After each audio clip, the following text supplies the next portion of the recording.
As I've been waiting over the weekend for more news on my Fisker Ocean Sport, I started thinking about the competition, and it was fresh in my mind because I had just been to the Pittsburgh International Auto Show last weekend, and it was a lot of cars, but I was just there for the EVs, and specifically, I really wanted to see the Equinox EV. It was advertised just like the Fisker Ocean initially, $30,000 entry trim. Those were the initial ads, but I was a little bit disappointed when I got there.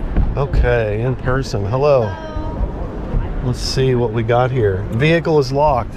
Well, I guess that's what you do with vehicles that aren't for sale yet. So let's take a look at the Equinox EV and the rest of the competition, and let's see where Fisker fits in right now. And the best way to look at what's coming is through historical performance, and that's the Blazer EV. There's going to be this wonderful $40,000 1LT trim, and then they canceled it. In fact, I did a little short about that. Oh, the Chevy Blazer looks really promising. I'm going to put my $100 deposit down. Oh, they will cancel that base model. They will. And every quarter, Mary Barra is explaining away the 400,000 EVs that they were going to make and can't. Disappointment, but no concrete excuses. And then the Inside EVs article came out this week, basically saying that GM refused to hire outside engineers, and as a result, couldn't figure out how to put the Ultium battery modules together correctly, even though in China, those things are rolling off the line. On top of all that, the modules that did get built, very slowly I might add, didn't help GM much because the software, also due to lack of outside help, had also not come along far enough. So there's a stop sale on the Blazer EV. But that's not even all the layers of complexity with the Ultium platform here. Remember, Honda made a deal with GM that puts the Ultium platform in its new Prologue, for which the embargo just lifted this week. Sources close to them say that Honda wants to build 40,000 in the first year.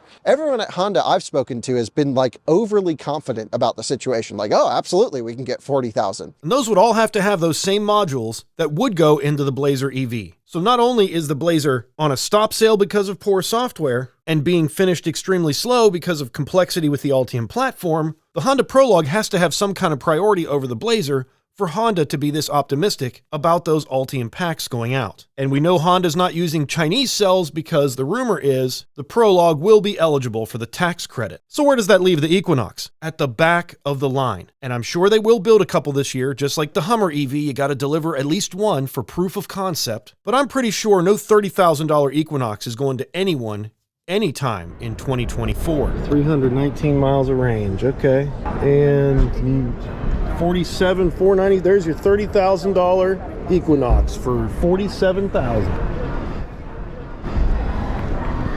This is an RS trim. I can't get in it. At $47,000 on the sticker, this is a $40,000 EV, and that's with the tax credit. So basically, it's a Model Y long range. And the whole point of the Equinox was to be able to offer a long range, affordable EV. But this one isn't going to be it. In 2024, if you've got $40,000, here's what you can get. And you know what that means. It's time for a No!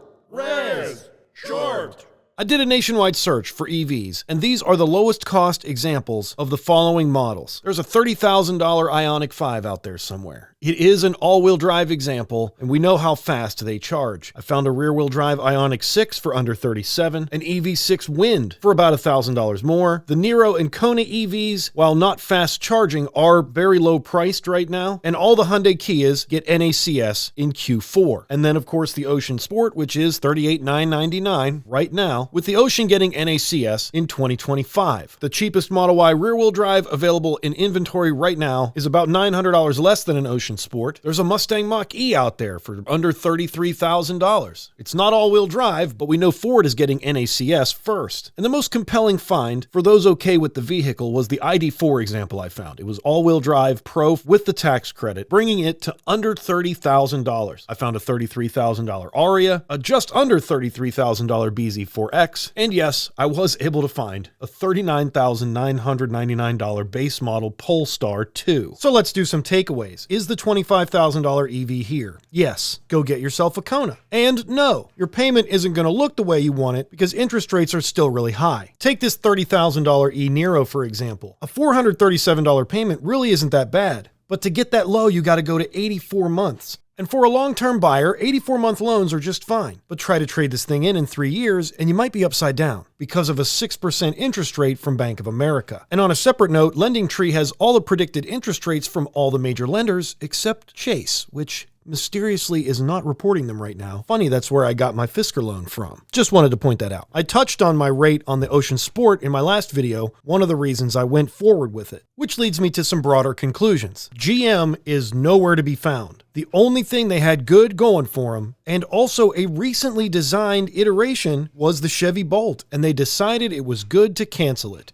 Now we have to wait on that Ultium platform to see another iteration of the Bolt. Unless GM doesn't really want to go electric at all, and all these promises were just kicking the can so the stock price could benefit and wouldn't be negatively affected. And here's another angle. This is the Gartner hype cycle, and it explains the adoption of technology through the perspective of public perception and expressed as visibility over time. You have a technology trigger, being the electric vehicle, followed by a peak of inflated expectations, which would have been the Tesla run-up and the $70,000 Model Ys in 2021, the 50% markups on EV6s, etc., followed by the trough of disillusionment. And I believe we are here right now. And the investor in you says, buy the dip, right? Well, here we are. Next would be the slope of enlightenment, followed by the plateau of productivity. I remember the trough of disillusionment with cell phones the first time someone was texting when they were visiting at my house. I asked what they were doing, and they said they were texting someone. And I thought, wow, that's so impersonal. Why wouldn't you just call them? Turns out impersonal works really, really well for a business setting, as well as for those who don't have time to be on the phone all day. About 3 months after I asked that person what they were doing and they said texting, I had an iPhone myself. And I don't know about you, but these prices on this list are extremely reasonable. I don't care if you're talking about gas or electric cars. And why are all these new cars so cheap all of a sudden? Is it because EV demand is low? No, this is actually government incentives at work. Remember that $4,000 used EV incentive? Don't get me started on the used market. Here's a preview. And Carvana is like the most expensive place to buy anything used. So is Fisker competitive? I believe yes, they are. Because if you take the price away from these examples and you just look at the appearance of these automobiles, something that people always buy with some kind of emotion also involved, the looks of this thing for $40,000 are really hard to beat. My final thought, maybe GM saw this coming, and that's why they canceled the Bolt. If everything else is getting these deep discounts, how much is a Bolt with a $7,500 tax credit? All I know is a $45,000 Equinox doesn't do very well against this competition. The only thing left to do now is let me know your thoughts about whether the Fisker Ocean Sport holds up against the competition, and based on these prices I found, is now a good time to buy? Thank you guys so much for watching. I'm going to do every test I can think of on the Fisker Ocean Sport upcoming.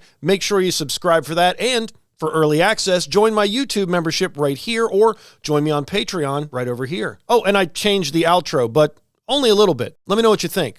See you on the next one. Hey, smash the like button. Thank you.